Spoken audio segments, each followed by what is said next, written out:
there's a very large selection in 1942, December 6, 1942, in Auschwitz. Selections are when they lined prisoners up and they did go to the gas, go to camp, and they selected them for death.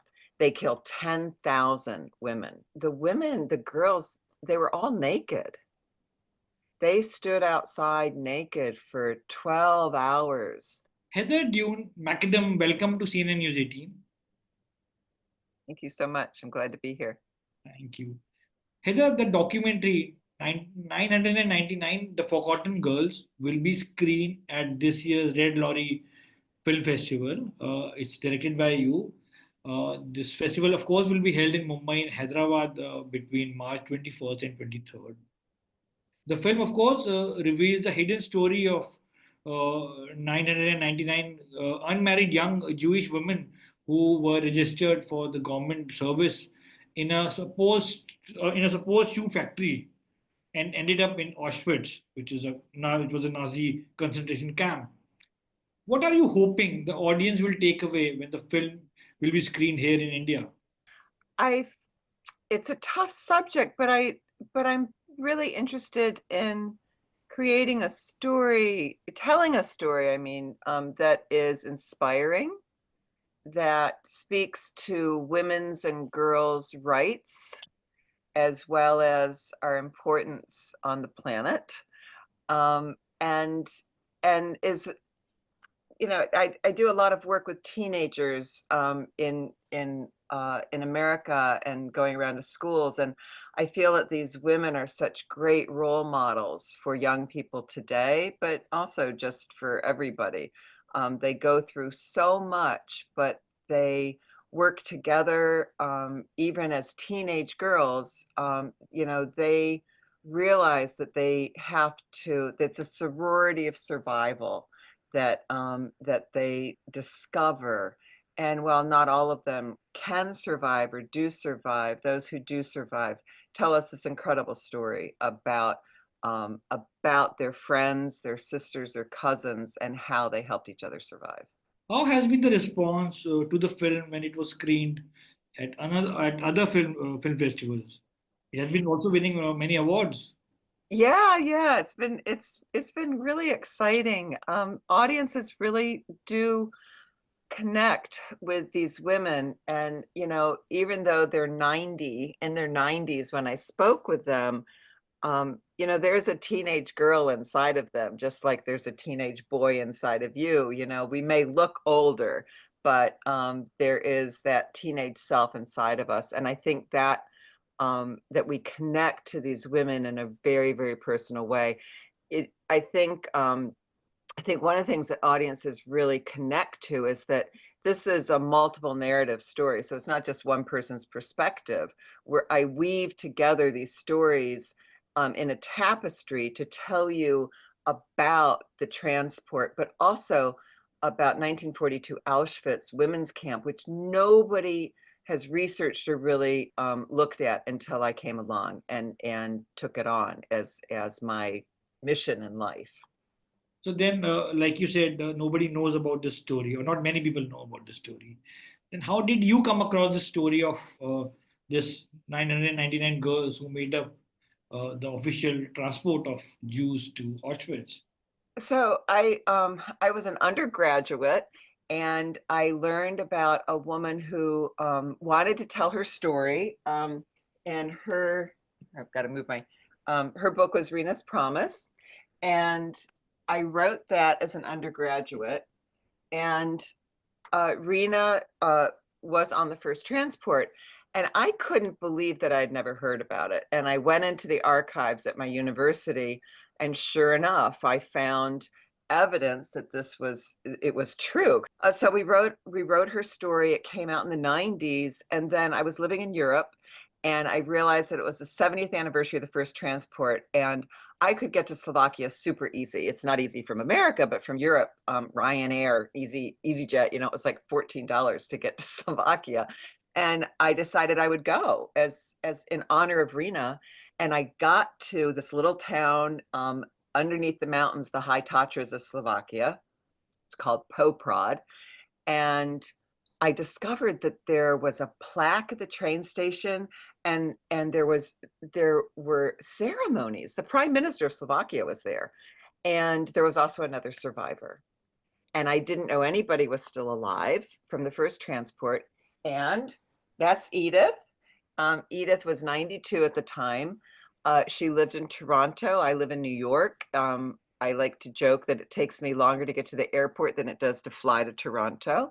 And I began to work with Edith, and Edith had a different story from Rena. And Edith was on the transport with all of her schoolmates and her 200 girls from her town, and we're talking mostly teenagers, right? Like the government lies and says you have to volunteer for work, government service.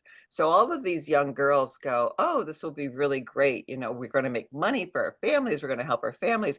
So most of them voluntarily go, and they end up in Auschwitz, and Edith is there with a bunch of her friends that she grew up with. So her story is super, super different from Rena, who was hiding in Slovakia as a refugee, and she was Polish. So I had this amazing dramatic arc of multiple narratives, and then I met other survivors who had stories to tell, and that's how I wove it together. And I was just really interested in telling the story of the transport, not just one girl. And Edith said to me, God bless her, she said, we were all on it, so why wouldn't we tell all of our stories? And that gave me permission to do this, huge 450-page book. There it is. And it's come out in 19 languages. Sure. Now it's a movie. Yes, but the film, of course, will be screened at the Red Lorry Film Festival here in Mumbai. As a filmmaker yourself, which are some of the other films that you are looking forward to watch at the festival? They're screening Emilia Perez, which is the front runner for the Oscars. Yeah, I gotta say, I really loved Amelia Perez. I saw it here. I mean, I would love to come to the festival. Whatever is going to be screening online, I will, I'm not even sure if you're screening things online. So, it's hard. My nephew does live in Mumbai, so he does know about the festival. I'm really excited I think you've got a great lineup. It's really exciting, and it's a real honor to be part of that lineup for sure. Your nephew, of course, is part of series like Betal, and his name is Patrick Graham. Yeah, Are yeah. you familiar then with Indian cinema or with Bollywood movies? I see that I'm familiar with the ones that Patrick's done, and I'm familiar with what comes to America. Yeah. I mean, listen, I love to dance, so any movie that's got dancing. I look like a Holocaust survivor, so I should be very serious, but I'm a big dancer, and I love salsa, and I love any way to express myself movement wise. So I love movies that do that. Uh, is there a Bollywood film that comes to your mind right now, the one you love the most or enjoy dancing to? Oh, I love Slumdog Millionaire. I just thought it was brilliant. I mean, it just, I read the book. I love the book. And it certainly made it here. I loved the ending of that film with everybody dancing in the subway. It just was, Jai Ho was the song by A.R. Rahman. yeah, it's great. Yeah. Now, coming back to your film, what was most surprising things you learned in your research? Mm. Well, it's tough to say. Um, so in selections, they they selections are when they lined prisoners up, and they did go to the gas, go to camp, right? It was actually the other way around. And they selected them for death. That's why it's called a selection. And working with Rena many years ago, she told me about incredibly horrible selections, and I and I wrote about them. I didn't discover until I was working on the book um, that the women, the girls, they were all naked. They stood outside naked for 12 hours, sometimes in the snow. And and what I always say, when you're working with a trauma survivor, what they tell you is super important, but what they don't tell you is also just as important. And that I worked with Rena for 2 years and she never told me the selections were naked, they were naked, tells me how horrible it was, how shaming, how embarrassing, and how she just didn't want to talk about it. And so by not telling me, she avoided talking about it. And when I listened to a testimony on the USC Shoah Foundation, there's a bunch of testimonies, and I use them in the film as well as my own interviews. Um, one of the women says, we were naked. Nobody was embarrassed. Everybody was naked. And I called Edith up and I went, Edith, you were naked in selections? And she goes, oh yeah, I forgot to tell you that. And I was like, it was mind blowing to me. And also, one of the things that my research divulges is that there's a very large selection in 1942, December 6, 1942, in Auschwitz, and the SS records. So there's a huge book, I've got it around here someplace, that is the day-to-day workings of Auschwitz. How many people were killed, what transports came in, what numbers, very, very accurate, you would think. And two things are really shocking in this. One is that when a woman dies, they don't say her number, which is your identity. They don't say her name. Men who die, like if a man grabs the electric wire to die, they will write his name and number down, right? Not women. So we have no idea how many women and girls died before mid-August 1942, and they arrive in March 1942. We have zero numbers on that, and there's no way to find out. And the other thing is that in December 6, 1942, they kill 10,000 women. They select 10,000 teenagers and women to die. And the SS records do not mention it.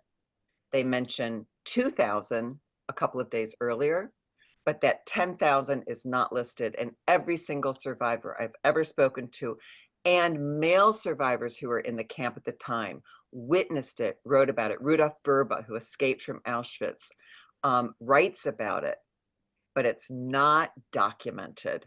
And I got challenged. I was like, well, we don't know if we can say this, like in interviews and stuff, because we're not sure it's true. And I said, so who are you going to trust? The SS, the Nazis, who, have a reason to lie, or are you going to trust the people who were there, the witnesses and the survivors, right? And that is, I get very impassioned about this because I think truth is so important. And the fact is, especially when you look at Holocaust denial, people are really good at subverting the facts, and they forget, who has something to gain in lying. It's not the survivors. It's the SS. It's the Nazis who have something to gain. They know what they did. I mean, as awful as it all was, what they did to women is that much worse because they're women and girls. And finally, you were also part of another series called Battlefield Live Streams and Interviews. It's on WW2 TV. You have written books also. Are there more stories that now you'd like to tell with another documentary, perhaps about World War II? I haven't really thought about it. I'm so busy touring with this movie.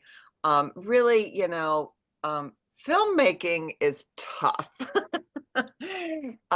I can sit at my computer at my desk and write a book and nobody bothers me, and I get to walk my dog and my cat sits on my lap and I'm very happy. And filmmaking, you not only have to raise money to do it, and work with a lot of people, but it takes an enormous amount of energy and time. I'm old. I don't know if I have time. I spent 12 years on this film. And I'm going to be in my 70s if I do that again. So I love the medium, and I love the visual, and the music. I used to be a dancer. I found that I found the music timing and the edit it is very much like choreography. I people think this is I tried to make a beautiful story. Even though we're talking about Auschwitz, the archive of women, these young women, these black and white photos that families have sent me for years. I just got two more photos, actually. I was in Israel a couple of weeks ago, and people came up and gave me photographs of their aunts who did not survive.